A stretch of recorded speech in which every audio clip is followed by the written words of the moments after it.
Chapter 7, Market Analysis. As real estate professionals, it is incumbent upon us to study the forces of supply and demand that affect the price of real property. Because by studying the forces of supply and demand, whether it's local newspapers that we read, national publications that we read, or broadcast media that we attentively follow, whether it's groups and organizations that we belong to, or just discussing these things with the other professionals that we meet at meetings, either in our offices or through our realtor associations and networking groups, we're going to have a better idea of how we can help our sellers market their property, at what price we should be looking at to market the property, as well as to help buyers make an intelligent decision on what they should be offering for property. Typically, when supply increases, we call that a buyer's market because prices will drop. When demand increases, it's a seller's market. When demand increases, prices start to go up. What market do you think we're in? A buyer's market or a seller's market?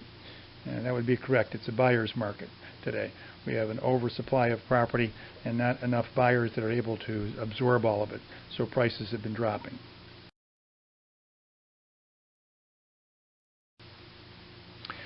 What factors affect supply? Labor forces, construction costs, governmental controls, financial policies. Labor forces. There's not enough skilled labor to build property. Construction costs. The price of lumber has gone up. Governmental controls. Permits are more expensive. Financial policies. FHA and VA have increased or decreased their lending requirements. All of those are going to affect the supply of property that's available in the marketplace. Labor force is probably the most prominent one as far as affecting supply, and probably followed closely by financial policies at this point in time. What affects demand? Population, demographics, employment, wage levels. The two demand factors that are important are population and certainly employment. And some people might say that employment trumps all of them. When we have full employment, we have a lot more demand for real estate, don't we? And certainly population of and by itself increases demand.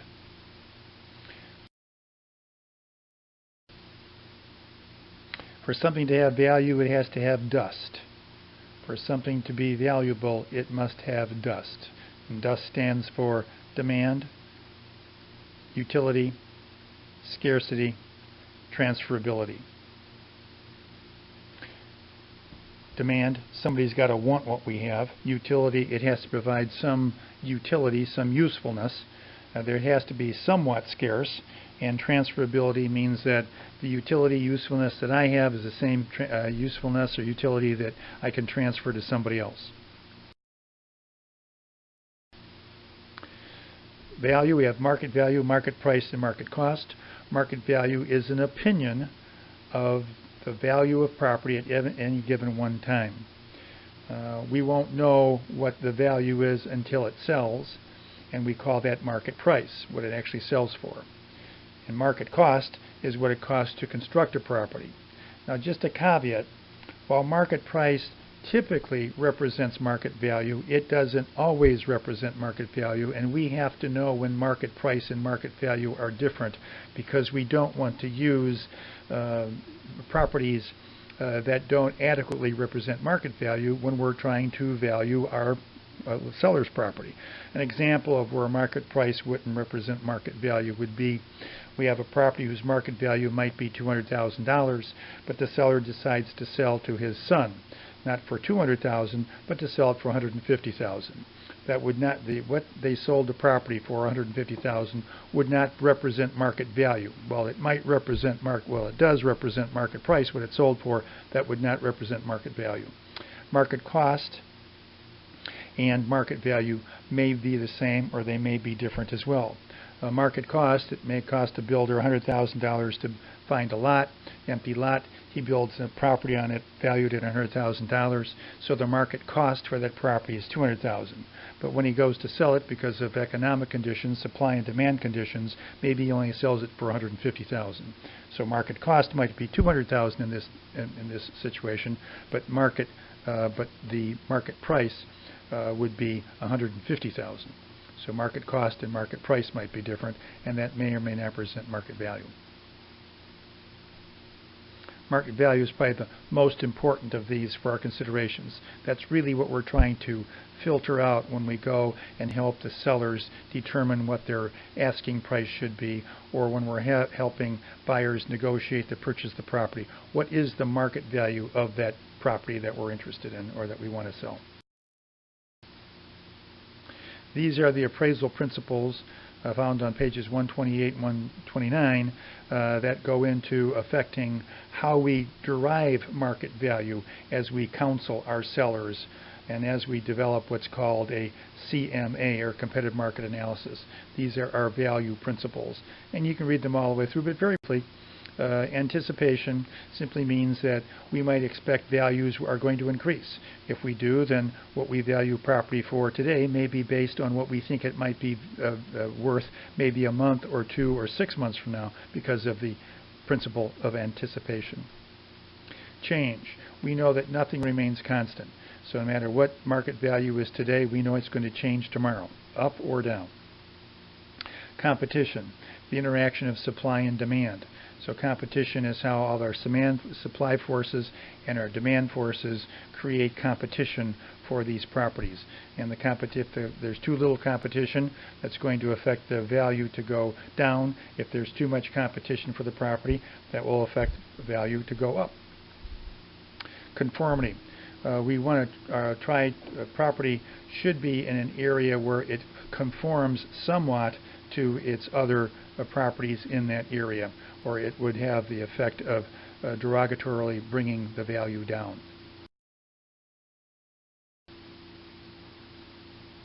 Contribution. Typically, when we improve property, we add value. Sometimes it isn't always the case. Sometimes we can contribute an improvement that will decrease the value of property. For instance, a swimming pool. Highest and best use is the main appraisal principle that says that before a property can achieve its highest and best use, it must be used before a property can achieve its market value, it must be used for its highest and best use. That's at one highest and best use at any given moment in time. The highest and best use for that parcel might be a residential property. Maybe 2 years from now, the highest and best use for that property might be farmland. Increasing and diminishing returns. Over improvements adds value only to the maximum of the property value range. So sometimes we can over improve property and we can actually diminish the value rather than actually increase the value of the property. So sometimes if we're going to put mosaic tiles into a kitchen in maybe a small house, we've over improved it. So it may cost $100,000 to put mosaic tiles in the kitchen, but it only contributes to the value of $10,000.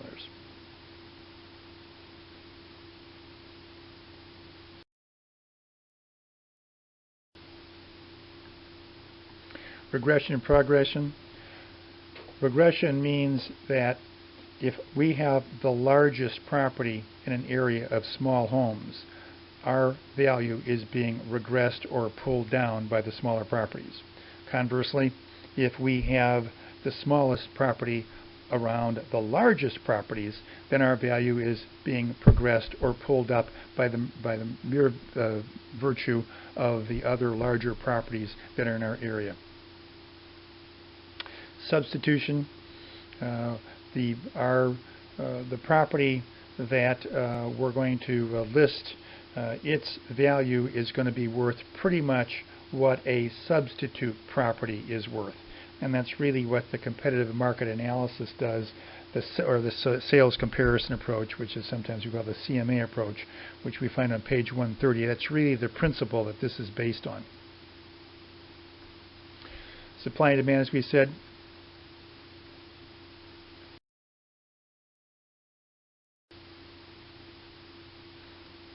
we have an appraisal term called assemblage, and along with assemblage is another appraisal term called plottage. Assemblage is the process of assembling or putting two lots together. Plottage is the value that happens as a result of it. So we have 4 parcels of property, A, B, C, and D. B and C are vacant. They're all worth $50,000. We combine B and C. B and C we've combined we only paid $100,000, but the intended value or plottage might be $125,000. So plottage is the value that is created when we combine parcels, and typically as we combine these parcels, their value is going to be greater than what the sum of the parts were. In this case, the two 50,000 parcels together were 100,000, but when they were separate, but when we put them together, they're worth now 125,000.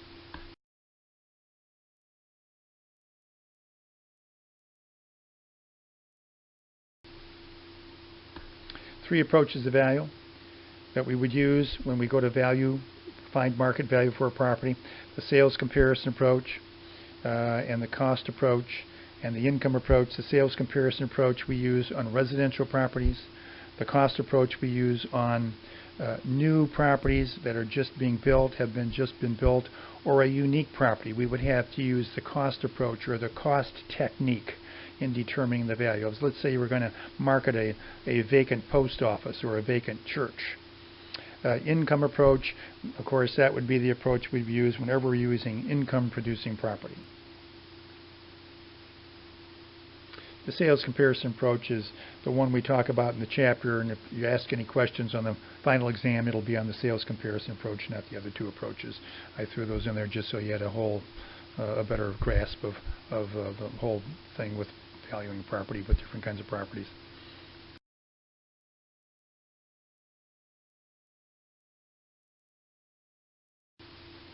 The sales comparison approach is the way we estimate the value of property by comparing the property, which we call the subject property, with recently sold comparable properties. And what we do is we take those recently sold comparables and we adjust them up or down on these conditions that we see here, found on page 131. But maybe a better place to look is at page 130, figure 7.1. That'll give you a better idea of how those adjustments actually take place, and then when we're all done with that, that's how we guesstimate the market value of our subject property, by taking the comparables and then making adjustments to those comparables based to our subject property. Under property conditions, we know that depreciation is a loss in value from any cause. The three basic causes are physical deterioration, which is wear and tear, functional obsolescence, which is outdatedness, and external obsolescence, which is anything outside the property that tends to diminish the value of property. Physical deterioration, of course, that's wear and tear. Now you got a foundation that's cracked, it needs painting, maybe some of the appliances aren't working correctly. Functional obsolescence, maybe everything's working fine, but people don't like it. Functional obsolescence, you walk into the basement of somebody's house, it has beautiful green avocado shag carpeting. You can't even buy this stuff anymore. It looks like it's brand new. Functional obsolete, yes. Would it diminish the value of the property? Yes, even though there's nothing wrong with it. External obsolescence is anything outside the property that depreciates the value. Maybe the property across the street is a firehouse. Okay, that would be external obsolescence. We would have to take all of these kinds of depreciation into consideration as we're determining our market value of our property as compared to other properties that have sold that may be similar to ours. We'll never find properties exactly like ours, but we'll find them as similar as we can. Distressed property, we'll talk more about that in another chapter. The appraisal review quiz is on page 134. Take that and see how well you did.